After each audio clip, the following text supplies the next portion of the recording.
Buenas noches, buenas noches a todas y al compañero Carlos Alberto. Damos inicio a este conversatorio. Muy buenas noches. Hoy nos acompaña la compañera María Eugenia Morales, pedagoga, luchadora por los derechos de la mujer, y quiere compartir con usted hoy un tema que hemos colocado, la participación de la mujer en la política. Compañera María Eugenia, tiene la palabra. Bueno, muchas gracias. Buenas noches para todas y para todos. Eh, Muchas gracias a Mauricio por abrir este espacio a pedido de ustedes para que conversemos un rato sobre la importancia de la participación política en este escenario que se llama ahora la política de la vida, ¿no? Entonces, ¿cómo las mujeres hacemos parte o no de ese proceso?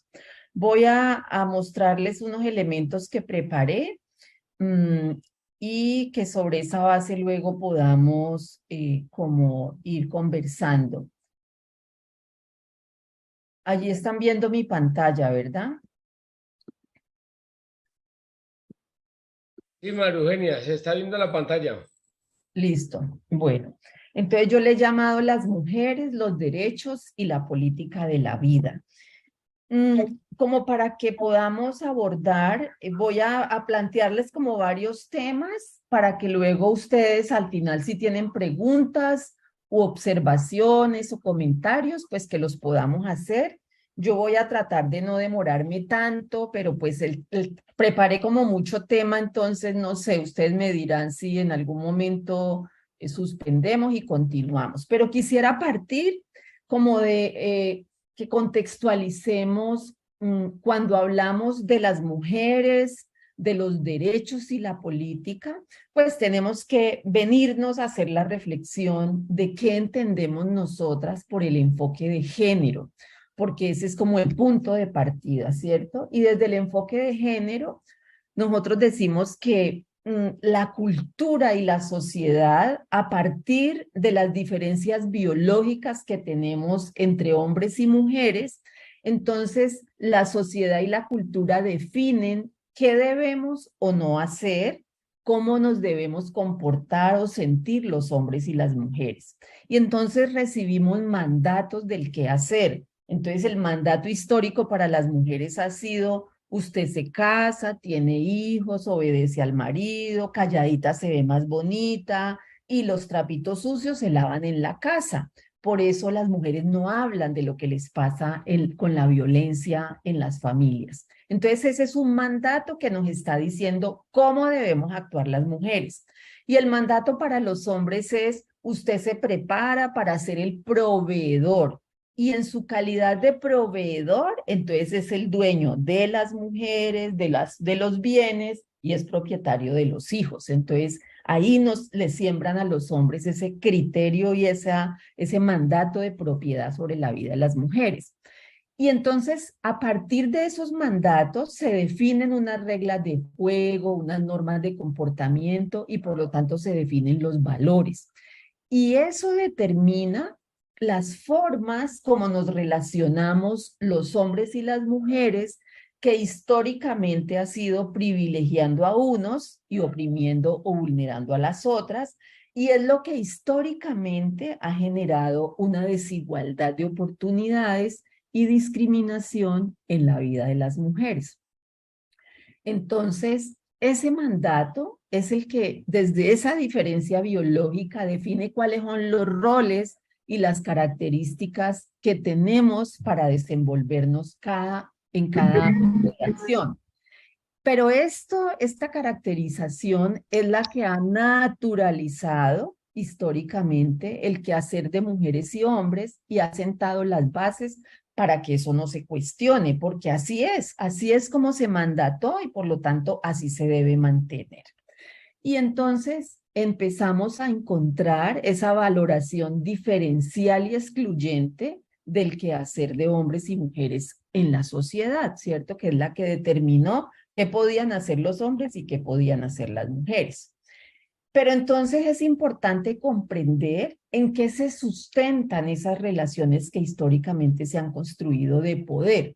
Entonces, primero se sustentan en las normas que se han ido estableciendo. Por ejemplo, se reconocía la jefatura de hogar masculina, no la jefatura de hogar femenina. Esa era una norma. Legalmente se reconocía la jefatura de hogar masculina. Por lo tanto, el acceso a los bienes y servicios del Estado tenían que ser en la titularidad de los hombres, que eran los jefes de hogar, no de las mujeres, porque no se reconocía eso.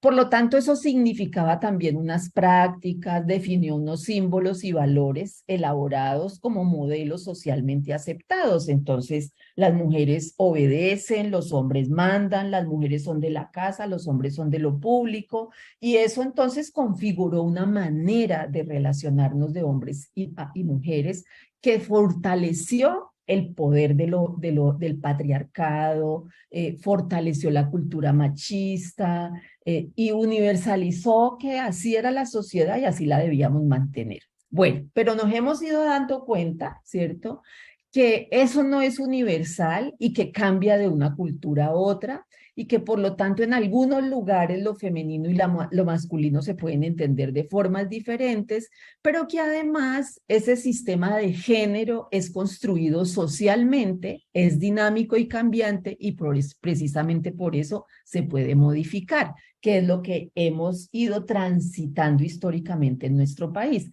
¿En qué se expresa eso? Por ejemplo, hace algunos años en Colombia, las mujeres no podían ser propietarias de nada, las herencias las recibían los hermanos o los esposos, no las mujeres, no podían ser titulares de la propiedad de las tierras, nada podía estar a nombre de las mujeres y tampoco podían tener participación política porque eso no era de los roles asignados socialmente a las mujeres. Pero ¿qué hemos encontrado? Que la lucha de las mujeres y la legislación que hemos logrado hoy permiten que las mujeres sean propietarias y que las mujeres podamos votar y podamos ser elegidas. Entonces, para explicarles bien cómo se ha ido transformando esos mandatos, esas construcciones sociales y culturales que se van transformando en la medida en que mujeres que nos han antecedido a nosotras han luchado para que podamos tener los derechos que tenemos hoy. Entonces, esos roles de género, su definición y determinación son los que se llaman los estereotipos de género. Y esos estereotipos de género tienen que ver con los roles que se le asignan a lo femenino y a lo masculino. Entonces, son esas construcciones sociales que establecen cómo deben actuar y en qué lugares pueden actuar las mujeres y los hombres. Entonces, los roles femeninos se definieron como todas actividades relacionadas con la reproducción, la crianza, los cuidados y todo lo que está relacionado con el ámbito doméstico, es decir, las labores del cuidado. Y los roles masculinos fueron entendidos como las actividades del mantenimiento y sustento económico y todo aquello relacionado con la fuerza y el poder. Entonces, por eso hablamos de que a las mujeres se les asignó el rol reproductivo y a los hombres el rol productivo, es decir, son los proveedores del mantenimiento de la familia, son los que trabajan y generan ingresos para los hogares y por lo tanto son los que toman las decisiones de lo público y de lo privado. Y las mujeres están en lo privado y obedecen. El objetivo de esos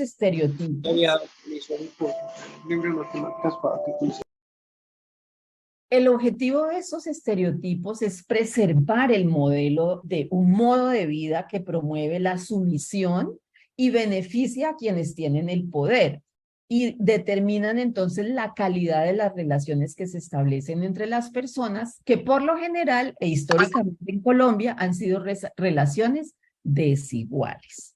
Bueno, entonces vamos transitando de ese imaginario y de esa construcción social a ir encontrando que resulta que hay necesidades prácticas e intereses estratégicos de género.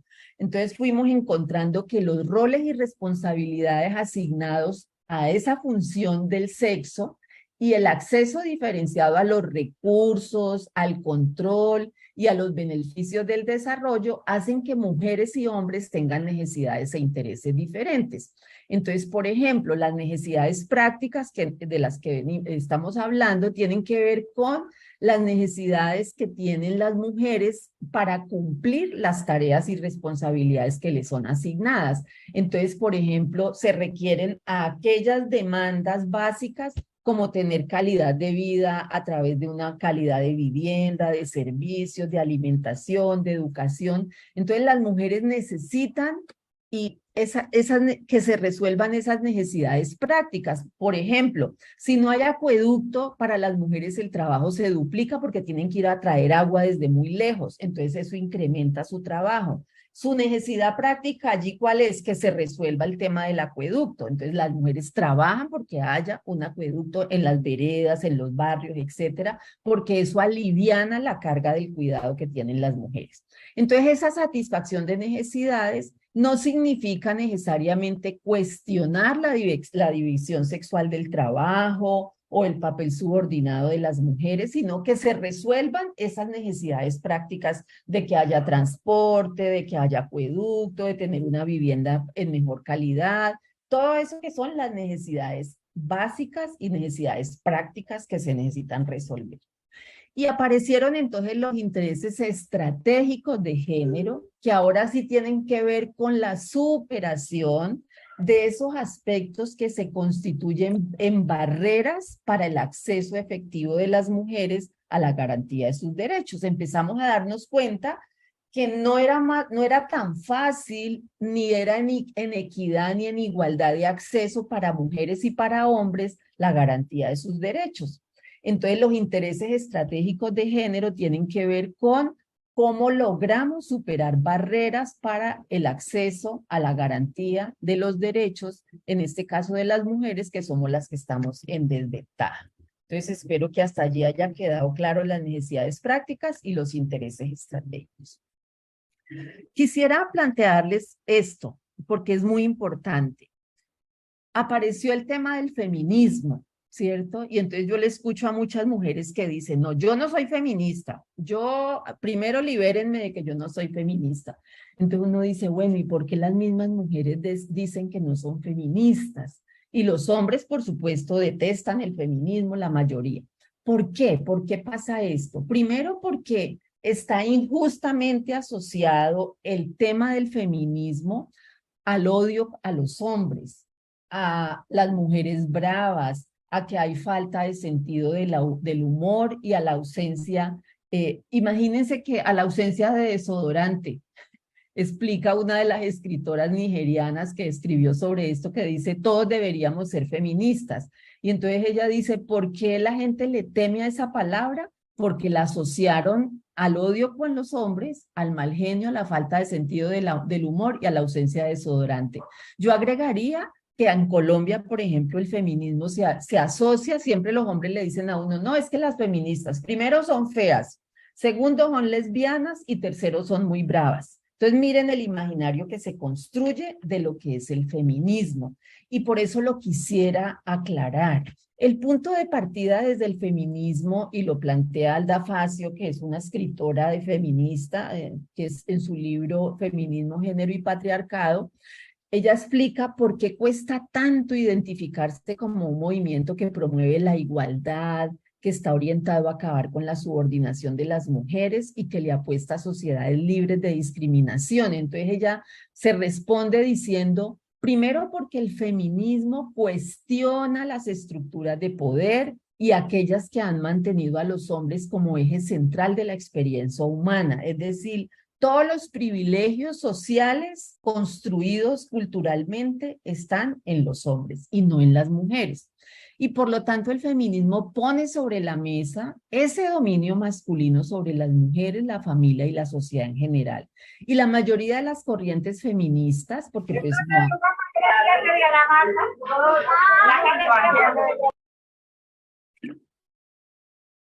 Hablamos de varios feminismos porque no hay uno solo, no se limitan a exigir más derechos para las mujeres, sino que también cuestionan cómo se van a ejercer esos derechos y cómo van a transformar las relaciones de poder. Ese es un elemento importante, que el feminismo plantea los derechos, pero cómo se van a ejercer y eso cómo va a transformar las relaciones de poder. Por lo tanto, también plantea que una de las ideas centrales es que lo personal es político. Eso es un postulado que se fortaleció en su planteamiento en los años 60. Y es que dice, la esfera pública está fundamentalmente reservada a los hombres para el ejercicio del poder político, social y económico, mientras que lo privado era para las mujeres, se los dije al inicio.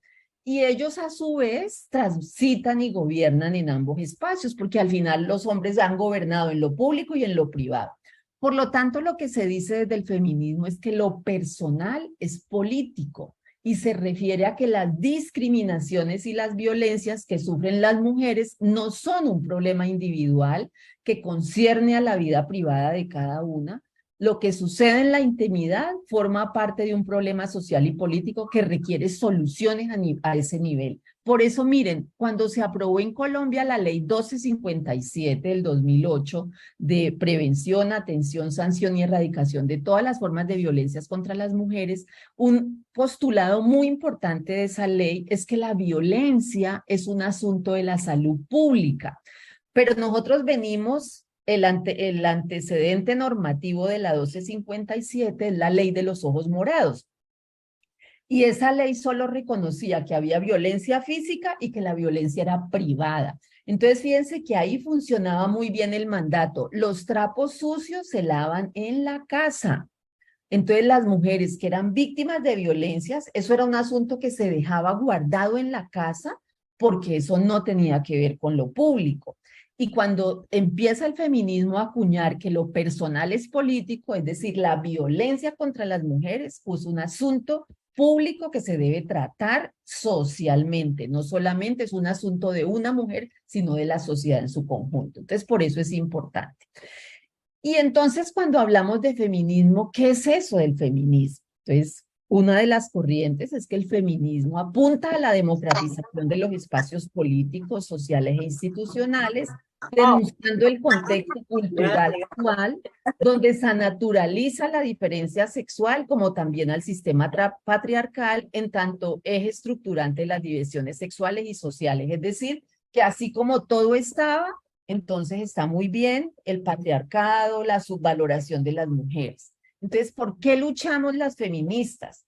El feminismo es un movimiento social y cultural que ha marcado una pauta a nivel mundial en la igualdad de género, otorgando derechos de las mujeres importantísimos para el desarrollo de una sociedad justa, quizá una forma de derecha más conocido del movimiento feminista y los derechos de la mujer sea el sufragio femenino. Es decir, el feminismo lo que ha buscado es mostrar que hay unas desigualdades y que las democracias se tienen que fortalecer a partir del reconocimiento de las particularidades que representan las mujeres y los hombres en todas las esferas de la vida, pública y privada. Espero que hasta allá haya quedado claro.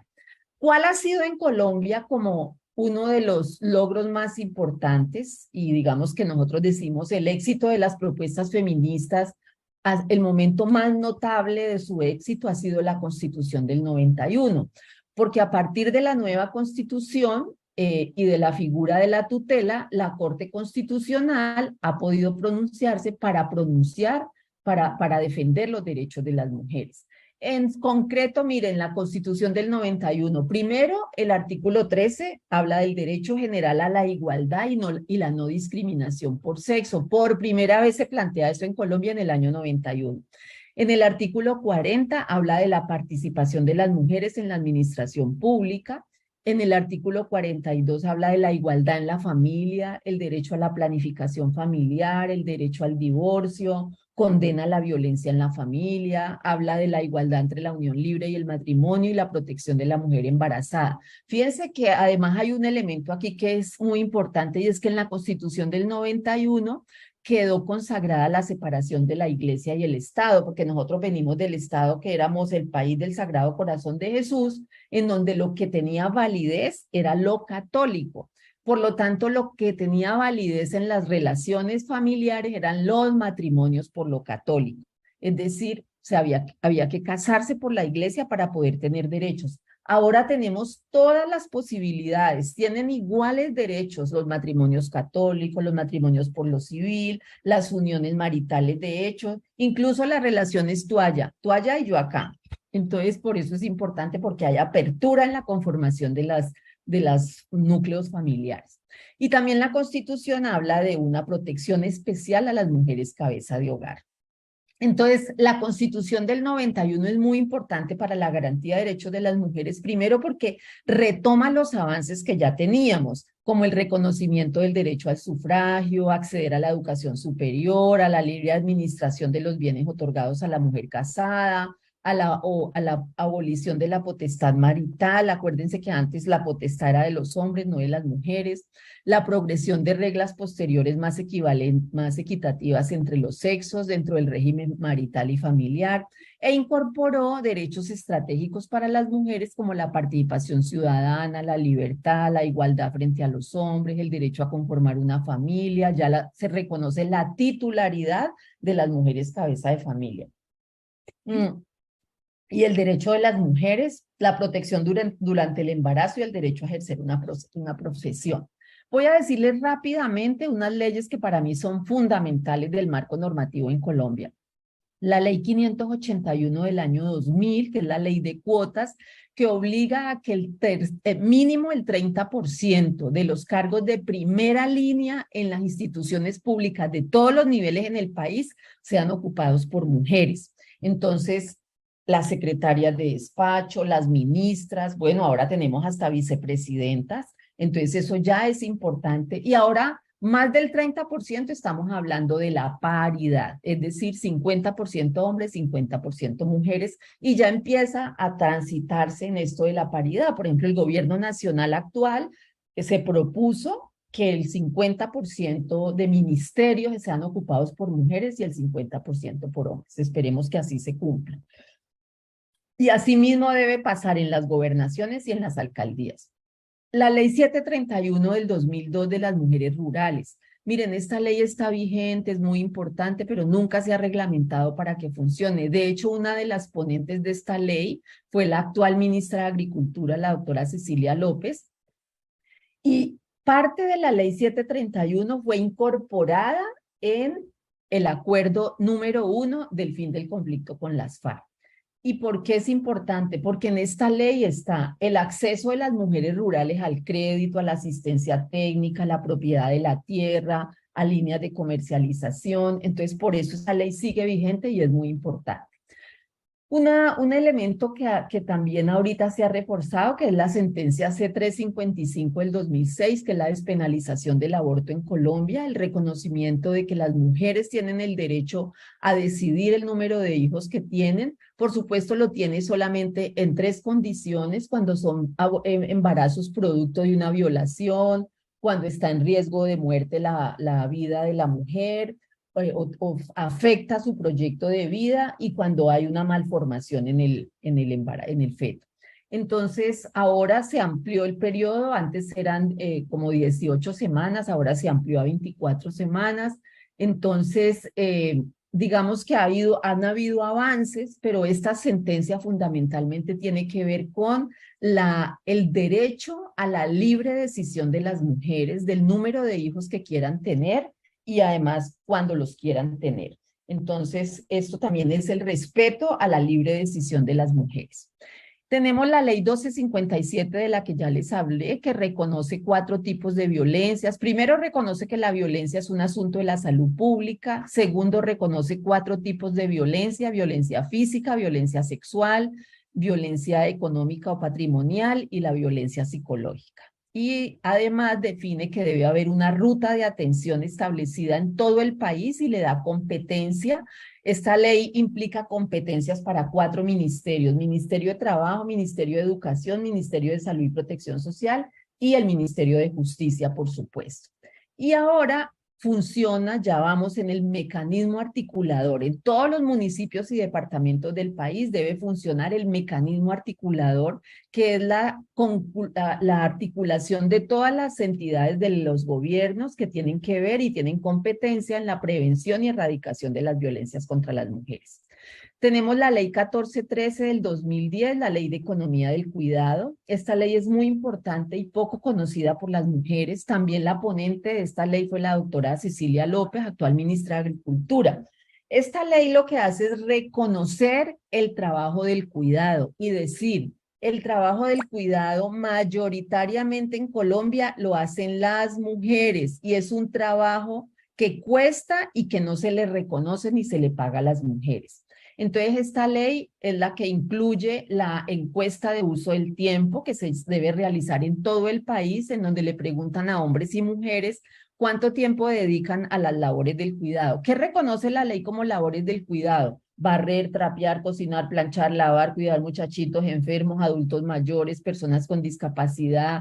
Todo lo que tiene que ver con el cuidado en los hogares lo reconoce como labores del cuidado. Entonces, hacen la encuesta de uso del tiempo y el resultado ha sido que el 70% de las labores del cuidado en Colombia las hacen las mujeres. Pero además esta ley incluyó en la contabilidad nacional una cuenta satélite para calcular cuál es el aporte de la economía del cuidado a la economía del país. Y se ha establecido que la economía del cuidado... Papá sí hizo arroz. Ah, sí, sí. La Ahí economía, veo.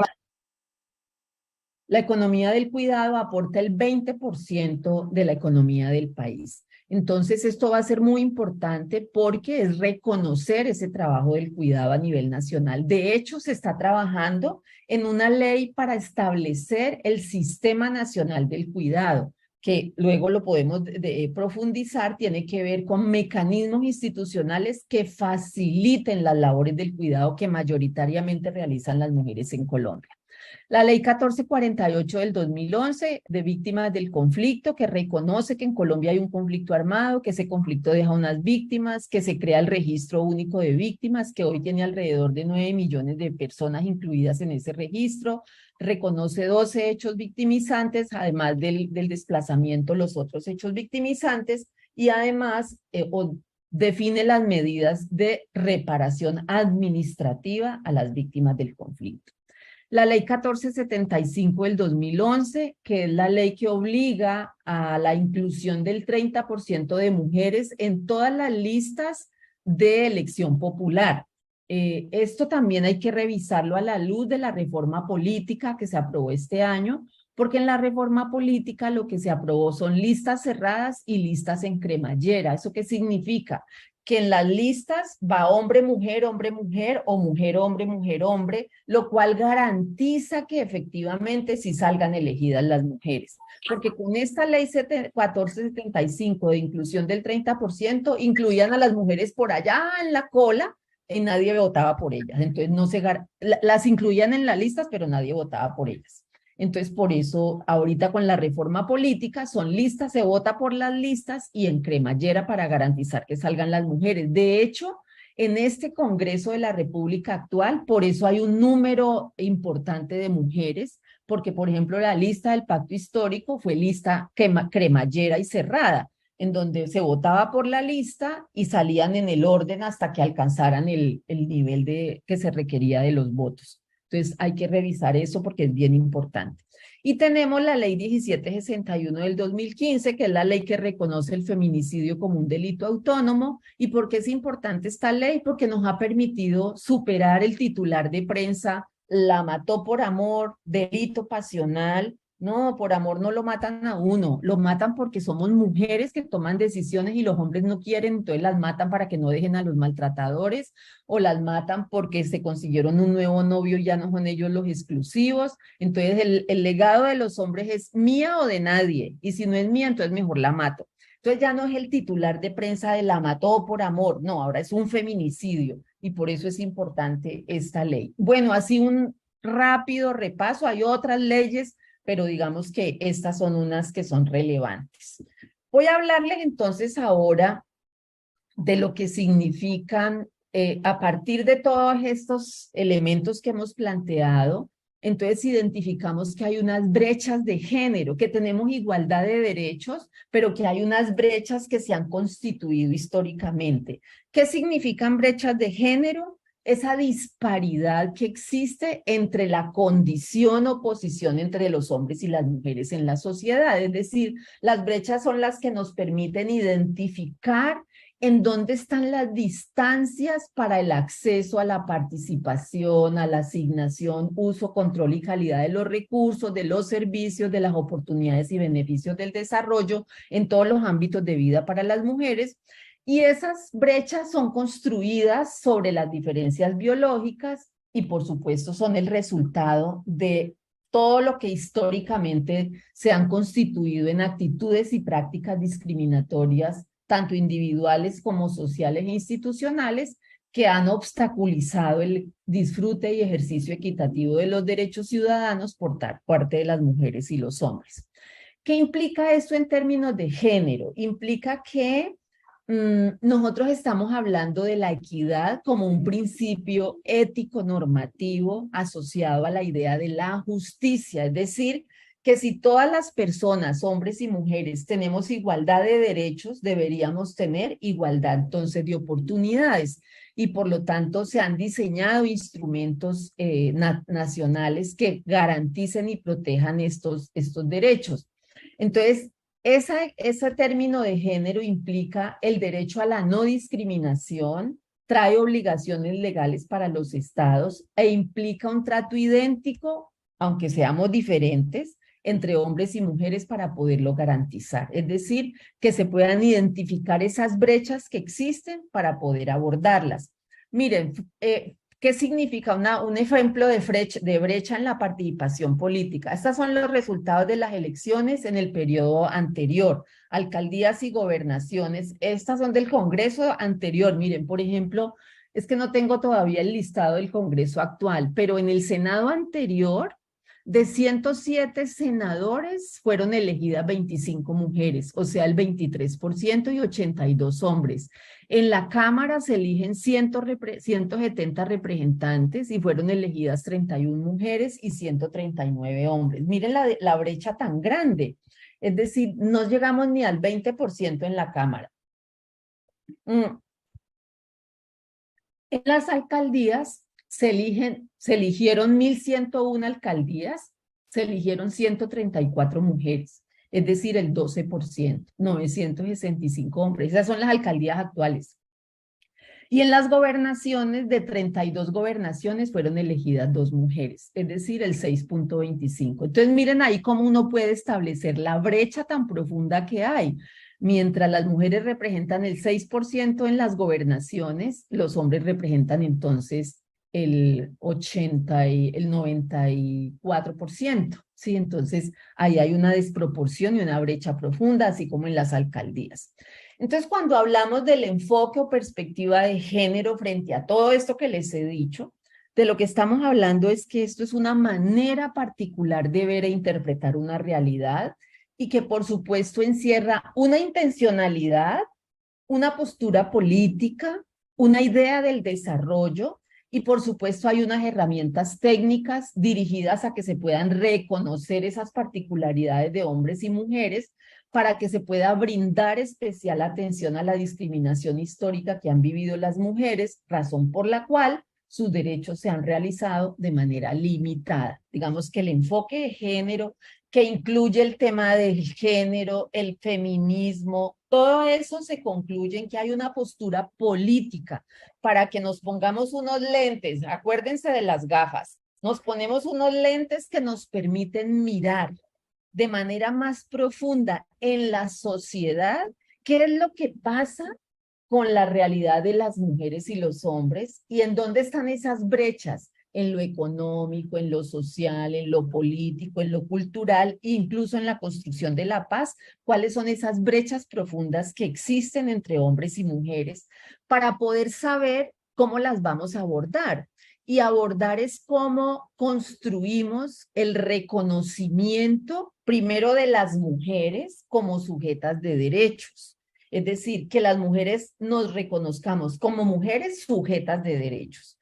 De tal manera que trabajemos ampliamente el fortalecimiento de la autoestima de las mujeres para que sean más independientes, seguras de sus habilidades, persistentes en el logro de sus objetivos y por lo tanto, cuando tienen una autoestima alta, son más autónomas y creativas. Para lograr el empoderamiento de las mujeres, que es la más importante estrategia para poder ganar posición por sí mismas en forma individual, colectiva, mediante acciones participativas y transformadoras, y que logremos tener un amplio grueso de mujeres lideresas que por sus características, aptitudes y actitudes logren el reconocimiento de sí mismas, de las ideas que protegen, que promueven, que impulsan para que realmente logren resultados que les permitan contribuir a mejorar la calidad de vida de otras mujeres. Ahora, nos enfrentamos frente a esto a unas barreras que impiden el bienestar de las mujeres. Uno, la división sexual del trabajo, porque la mayor parte del trabajo del cuidado están las mujeres. Y eso entonces fortalece las relaciones de poder. Hay unas normas socioculturales y unos prejuicios que se interponen entre las capacidades de las mujeres y sus oportunidades y las desigualdades entre mujeres y hombres que todavía existen, esas normas que imponen comportamientos, actitudes que esperan de mujeres y hombres y que se constituyen en una barrera para el crecimiento y el bienestar. Entonces, no reconocer ese capital humano y los talentos de las mujeres, pues digamos que no contribuye al fortalecimiento de la democracia, porque una sociedad que desconoce el 52% de la población que representamos las mujeres en este país, pues imagínense en lo que cojea esa decisión. Y entonces eso nos lleva ya para ir cerrando en esta presentación con ustedes, ¿cuál es la importancia de la participación política de las mujeres? Entonces, uno, el derecho de las mujeres a participar plenamente en la vida política y pública debe ser en condiciones igualitarias que a los hombres y no se debe limitar al derecho a votar y ser electa, sino a intervenir, que estemos libres de discriminación y violencia en todos los espacios donde se deliberan y se deciden los asuntos públicos, porque ¿qué nos ganamos con que las mujeres salgan electas, pero no les reconocen la vocería pública, no las escuchan en sus propuestas, no las apoyan? Entonces, es una cosa mucho más integral que solamente que lleguemos. Y la participación de las mujeres se despliega en un abanico amplio de espacios: los gobiernos, el Congreso, los cuerpos de justicia, los partidos políticos, las universidades, las organizaciones de la sociedad civil, las empresas, los medios de comunicación, los sindicatos, y por lo tanto, a veces la cultura organizacional y la toma de decisiones están influenciadas por relaciones de género asimétricas, es decir, en casi todas estas instancias de participación y representación política, la proporcionalidad de la representación de las mujeres es muy limitada y por lo tanto su voz y su propuesta tiene menos posibilidad de ser escuchada.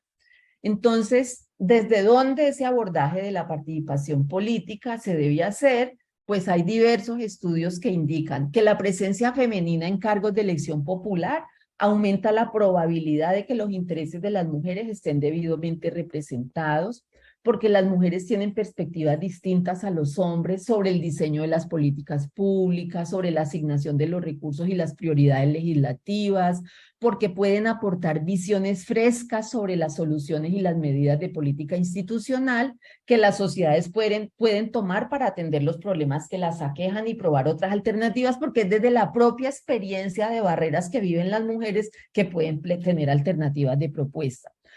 Porque la participación de más mujeres en los espacios de decisión puede reducir los prejuicios y los estereotipos negativos sobre las capacidades de ocupar puestos de liderazgo de las mujeres.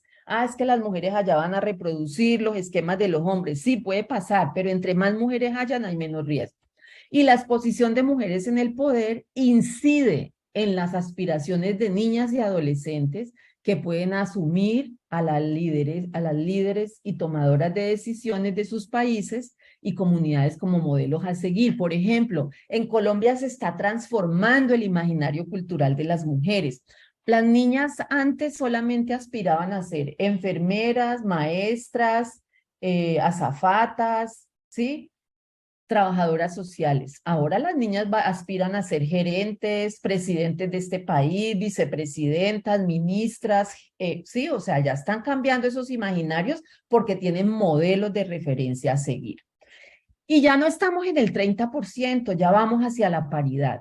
Y la paridad básicamente busca que haya un aumento cuantitativo de mujeres en los espacios de representación y toma de decisiones, un incremento de carácter cualitativo para profundizar procesos más democráticos, es un paso firme hacia la igualdad de género. Y esto es muy importante, mire, no se limita a los cargos de elección popular, abarca espacios de decisión en todos los poderes, como ya los vimos, los niveles de gobierno, la administración pública, los organismos autónomos, los partidos, los sindicatos. Entonces, eso es muy importante porque es hacia allá que vamos. Y digamos que a manera de conclusión, después de transitar por este tema de género, el feminismo, el enfoque y la perspectiva de género y la participación política, cuando la participación no depende únicamente de una decisión administrativa, es decir, antes lo hicimos solo por la ley 581, que obligatoriamente las mujeres tenían que estar en la administración pública, sino que también está el voto popular. Entonces las mujeres enfrentan barreras como cuando se meten en los partidos para ser candidatas, la financiación, el lugar en las listas, el acceso a los medios y otros aspectos por los que terminan notablemente subrepresentadas, como es el caso del Congreso, que ya lo vimos, y las alcaldías, y que esperamos con la reforma política de ahora se logren superar parte de estas cosas. Se debe tener en cuenta que la orientación del voto para sustentar campañas con perspectiva de género antes de los procesos electorales, con el fin de proporcionar información a la población sobre los derechos políticos de las mujeres. Nosotras no estamos en el imaginario cultural todavía con fuerza de la posibilidad de representar en los espacios políticos. Todavía hay muchas barreras frente a eso. Y es indispensable poner en marcha las medidas adecuadas y apropiadas para eliminar expresiones de discriminación contra las mujeres y que garanticen condiciones de igualdad en la participación. Ahora, actuar para que las mujeres se desarrollen en la escena política y pública como ciudadanas, como militantes de partidos políticos, como candidatas a cargos de elección popular, a puestos de dirigencia o ejercicios de liderazgo como las juntas de acción comunal, por ejemplo, requiere educación libre de sexismos desde edades tempranas que permita a las mujeres acceder en igualdad de condiciones a espacios de poder con garantía para que sus voces públicas tengan sentido. Y por supuesto hay retos por superar para que las voces y las ideas de las mujeres sean escuchadas a partir de su liderazgo, de sus experiencias, de sus talentos y puedan incidir en esas transformaciones que se requieren. Y por supuesto garantizar los derechos político-electorales de las mujeres y avanzar en la democracia paritaria en todas sus esferas es una decisión justa y además estratégica para la democracia y para el desarrollo incluyente. Todo eso para que a ustedes les quede claro en qué se materializan los territorios. Primero, que las mujeres debemos tener garantía de derechos a una vida libre de violencias, a la participación política y a la calidad de vida digna. Y eso significa que trabajemos las autonomías de las mujeres. La autonomía física, que tiene que ver con que yo no permito ni una violencia conmigo. La autonomía económica, porque eso me da independencia, y autonomía política, que tiene que ver con mi capacidad de tomar decisiones. Con los que no puedan hablar, voy a hablar con los animalitos, las mascotas. La vigencia y la implementación del marco normativo para la garantía de derechos de las mujeres, porque aquí hay un marco normativo muy importante. El reconocimiento de la economía del cuidado, que ya les hablé, con la concreción del Sistema Nacional del Cuidado. El fortalecimiento de los mecanismos de género, el impulso a las políticas públicas de equidad de género para las mujeres. En Colombia, ya en mayo de este año, del 2022, se aprobó el COMPES 4080, que es el de la Política Nacional de Equidad de Género para las Mujeres, pero existen políticas de las mujeres a nivel departamental, a nivel municipal, existen los mecanismos de género, bien sea el enlace, bien sea un grupo coordinador o una secretaría de la mujer. Y hoy existe el mecanismo articulador para la prevención de las violencias en el marco del decreto 17 desde el Ministerio de Salud.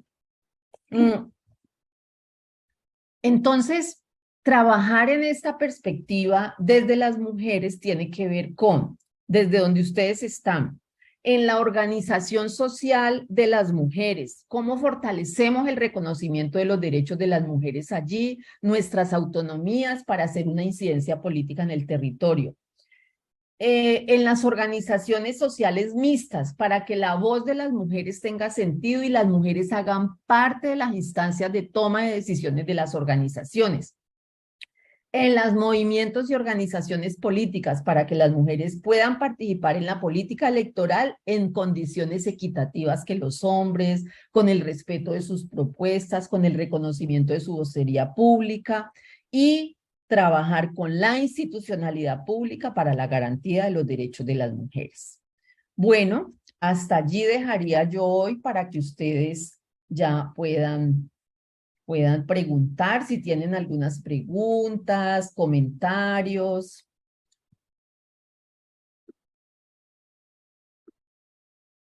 Dejar de compartir.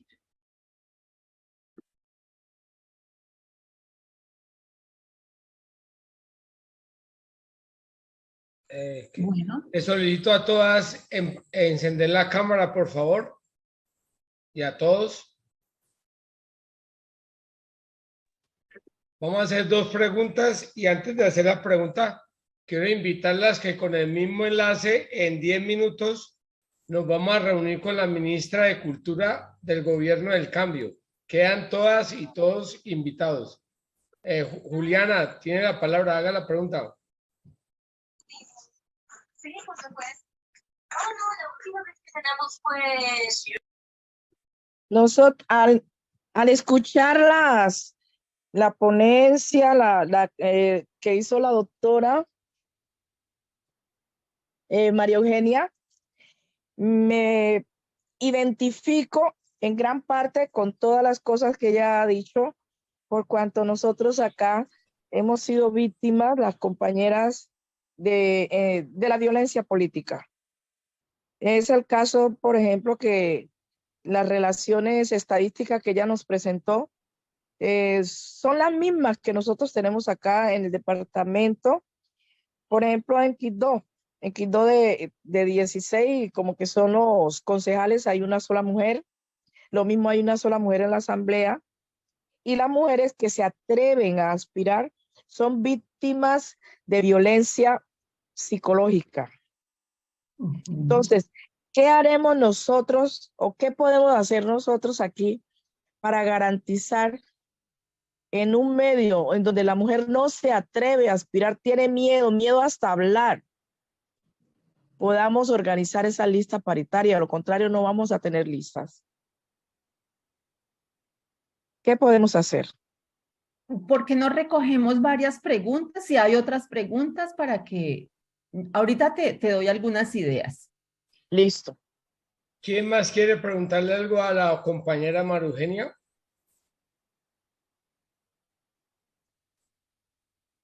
Si no, bueno, entonces yo le voy contando. Miren, las barreras para la participación política de las mujeres son muchas. Y hay unas que tienen que ver con nosotras mismas por nuestra historia de exclusión y ausencia del espacio público.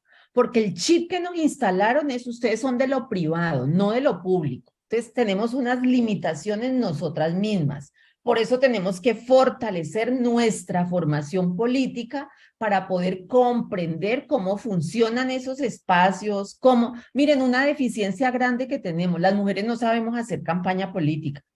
Y las decisiones que tomamos para ser candidatas son en el último momento. Entonces toca meterse en el partido que en el último momento las reciba. Y a veces terminan metidas siendo candidatas de partidos que están en contra de los derechos de las mujeres. Y uno dice, pero a ver, esta lideresa que está haciendo en ese partido, pero fue el que le dio el aval en el último momento que ella decidió. Entonces, miren, prepararse para ser candidatas es tomar decisiones con tiempo, no en el último momento. 2, formarse políticamente. Tienen que fortalecerse las escuelas de formación política para que las mujeres aprendamos de mecanismos electorales, de cómo hacer campaña, de cómo funciona el Estado, de cómo es la reforma política para saber qué ventajas y qué desventajas tenemos. Entonces tiene que haber formación política en mecanismos electorales. no en la formación de cómo, ya sabemos cómo hacer incidencia política en las instancias, pero es que la mecánica electoral es toda una herramienta que hay que aprender.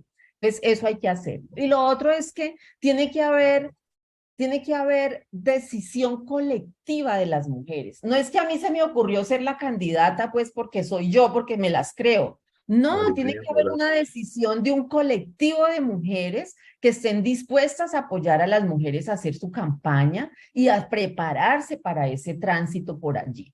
Yo creo ahora que con la reforma política puede haber más garantías para el acceso de las mujeres a las campañas, ¿sí? Porque las listas van a ser en cremallera. Entonces, el asunto es cómo incidir para el lugar donde queden las mujeres que uno quiere que efectivamente salgan. Porque entonces las listas son hombre, mujer, hombre, mujer, hombre, mujer y así, y dependiendo de los votos, pues van a salir hombres y mujeres del territorio. Entonces, digamos que eso puede significar. Entonces, decisión individual, decisión colectiva, formación política, decisión colectiva para participar en las elecciones, mecánica electoral. Pero hay otro vacío que tenemos las mujeres para participar, y es que nosotras hacemos parte de organizaciones de mujeres, hacemos parte de las organizaciones sociales, pero nosotras no militamos en los partidos. Entonces, ¿cómo vamos a tener el aval de un partido si no estamos militando allí? Entonces, si hay mujeres que están interesadas en ser candidatas, tienen que meterse a los partidos políticos a militar para que las conozcan, para que les conozcan las propuestas, el liderazgo, todo para que sean realmente candidatas con poder. Y hay un elemento que me parece muy importante, Juliana, que hay que considerar, y es que en la participación política se ha identificado la hostilidad horizontal.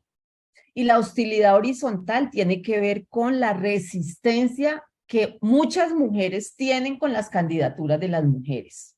Y hacen la guerra y no votan por las mujeres. Porque muchas mujeres todavía, así como los hombres, tienen instalado el chip que las mujeres no son para esos espacios.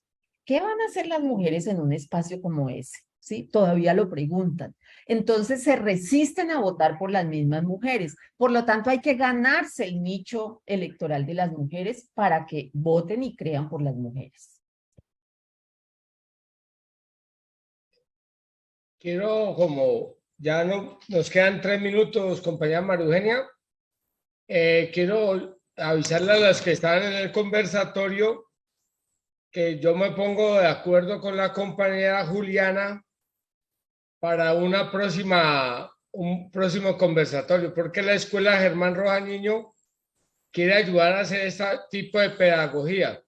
Y le quiero dar las gracias a la compañera María Eugenia Morales por haber apoyado a la escuela y darle este conocimiento, dar a conocer este conocimiento a esta mujer del Chocó.